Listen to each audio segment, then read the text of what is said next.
ये वो दिन था जब एक बहुत ही खौफनाक नेचुरल डिजास्टर आने वाला था और इस डिजास्टर का निशाना एक ऐसा शहर था जहाँ के लोग खुद को खुदा समझते थे। आयरलैंड पर बना ये शहर और इसमें मौजूद इंसानों की ये सिविलाइजेशन इस दिन तबाह होने वाली थी। न सिर्फ यहाँ मौजूद ये बिल्डिंग्स बल्कि इनके तमाम आयरलैंड के साथ साथ यहाँ बसने वाली पूरी सिविलाइजेशन ही एक ऐसी तबाही का निशाना बन चुकी थी जिसमें उनका नामो निशान ही मिट गया था। 11,000 साल पहले इस पूरी सिविलाइजेशन को एक खतरनाक सुनामी निगल गया था और वो भी सिर्फ एक ही रात के अंदर अंदर। ये कहानी है इंसानों की एक ऐसी सिविलाइजेशन की जिसको आज हम अटलांटिस के नाम से जानते हैं। अटलांटिस की ये हैरान करने वाली स्टोरी ग्रीस के एक फिलोसोफर ने आज से 2000 साल पहले लिखी थी और इस फिलोसोफर का नाम प्लेटो था। प्लेटो ने अटलांटिस के बारे में लिखा था कि यहाँ के लोग खुद को खुदा समझते थे। इनके पास एक्स्ट्रा ऑर्डिनरी पावर्स हुआ करती थी और ये लोग जिन आइलैंड्स पर रहते थे वहाँ सोना और चांदी भारी मिकदार में पाया जाता था। प्लेटो ने अपनी बुक में ये भी लिखा था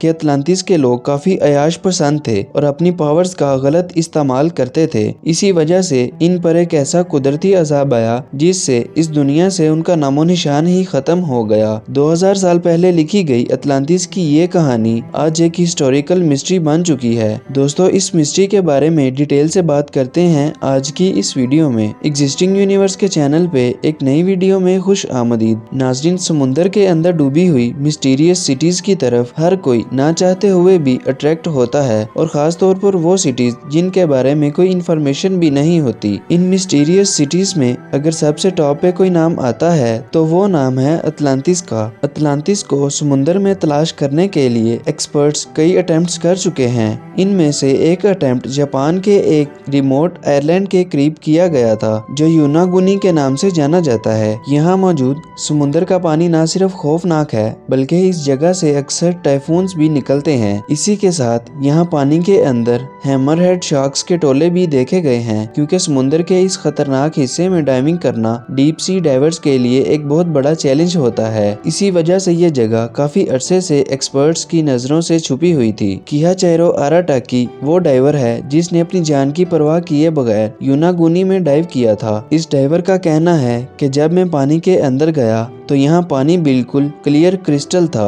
और मैंने तय में एक अजीबोगरीब स्ट्रक्चर बना हुआ देखा। पहले तो अराटाकी ने समझा कि ये एक नॉर्मल पत्थर का पहाड़ है, लेकिन उसका शक यकीन में तब बदल गया था जब उसने इस पहाड़नुमा स्ट्रक्चर पर सीढ़ियों जैसे स्टेप्स बने देखे। उस डाइवर को ये समझ नहीं आ रहा था कि अगर ये नेचुरल पत्थर का पहाड़ है तो इसमें स्टेप्स क्यों बने हुए हैं। लेकिन जब अराटाकी स्ट्रक्चर को मजीद ऑब्जर्व करने के लिए थोड़ा गहराई में गया तो उसने जो देखा उसके लिए यकीन करना काफी मुश्किल था। जी हाँ नाज़रीन, ये पूरा स्ट्रक्चर फुटबॉल फील्ड जितना बड़ा था और इसकी हाइट 8 मंजिला इमारत जितनी ऊंची थी। इस अजीबोगरीब स्ट्रक्चर की तह से लेकर ऊपर तक स्टेयर्स बनी हुई थी और इस स्ट्रक्चर की हर साइड हैरत अंगेज तौर पर रेगुलर पैटर्न पर बनी हुई थी। ये सब देखने के बाद एक बात तो तय थी कि डीप समुंदर में बना ये मिस्टीरियस स्ट्रक्चर नेचुरल तौर पर नहीं बल्कि इसको इंसानों ने ही बनाया था। लेकिन ये असल में चीज क्या है? जब एक्सपर्ट्स को इस मिस्टीरियस स्ट्रक्चर के बारे में मालूम पड़ा तो उनका मानना था कि सिर्फ डाइविंग के जरिए हम इस स्ट्रक्चर के बारे में मजीद जानकारी हासिल नहीं कर सकते, लिहाजा अब वक्त था टेक्नोलॉजी इस्तेमाल करने का। एक्सपर्ट्स ने फैसला किया कि मॉडर्न सोनार टेक्नोलॉजी को इस्तेमाल करते हुए यूनागुनी आयरलैंड के आसपास समुंदर को स्कैन किया जाएगा। सोनार स्कैनिंग टीम यूनागुनी आयरलैंड के करीब पहुंची और इन्होंने यहाँ समुंदर के बॉटम का कंप्लीट स्कैन किया। जब स्कैन का 3D मॉडल बनाया गया तो सारी हकीकत खुलकर सामने आ चुकी थी। हजारों सालों के बाद इस मिस्टीरियस स्ट्रक्चर का लेआउट पहली बार इस सोनार स्कैनिंग की मदद से 3D मॉडल में देखा जा रहा था और जो कुछ देखा जा रहा था उस पर यकीन करना काफी ज्यादा मुश्किल था। ये एक बहुत ही आलीशान, इंतहाई खूबसूरत और शानदार महल नुमा स्ट्रक्चर था। इस अमेजिंग डिस्कवरी ने पूरी दुनिया के आर्कियोलॉजिस्ट, जियोलॉजिस्ट और साइंटिस्ट को हैरान कर दिया था। हर कोई इस स्ट्रक्चर को देखने के लिए यूनागुनी आयरलैंड पहुंचने में लगा हुआ था, जिनमें एक marine geologist professor Masaki kimura भी थे। प्रोफेसर किमोरा ने जब इस स्ट्रक्चर को देखा था तो उनका मानना था कि इसमें कोई शक नहीं है कि ये इंसानों का ही बनाया हुआ स्ट्रक्चर है, क्योंकि इसमें कुछ ऐसे फीचर्स भी थे जिससे ये साबित हो रहा था कि हजारों साल पहले जब ये स्ट्रक्चर पानी से बाहर हुआ करता था तो ये किसी अननोन सिविलाइजेशन के इस्तेमाल में था। इस स्ट्रक्चर में अंदर जाने के लिए एक टनल भी बना हुआ था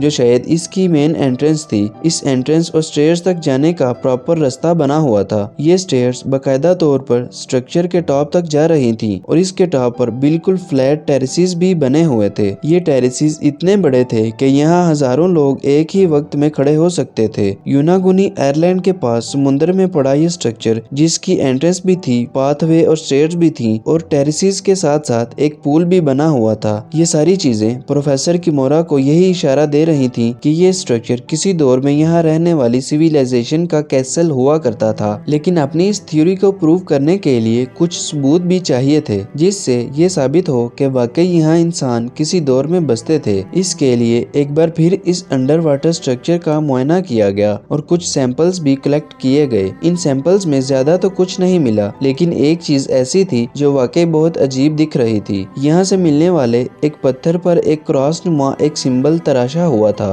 और इसी पत्थर पर 2 सुराख भी बने हुए थे। प्रोफेसर किमोरा का मानना था कि शायद लोग इसको उंगलियों से पकड़ते होंगे और शायद इसका उस दौर में कोई खास मकसद होगा। देखने में तो ऐसा मालूम होता था कि जैसे ये स्ट्रक्चर स्टोन ब्लॉक से बना हुआ है, लेकिन स्टडीज के बाद पता चला कि ये स्टोन ब्लॉक नहीं बल्कि एक ही बहुत बड़ा पत्थर है। यानी इसका मतलब ये हुआ कि इस पत्थर को तराश कर इसका ये कैसल जैसा डिजाइन बनाया गया था। नाजरीन, आज की वीडियो में बस इतना ही। उम्मीद करता हूँ आपको वीडियो अच्छी लगी होगी। मिलते हैं अगली वीडियो में। एग्जिस्टिंग यूनिवर्स देखते रहिए।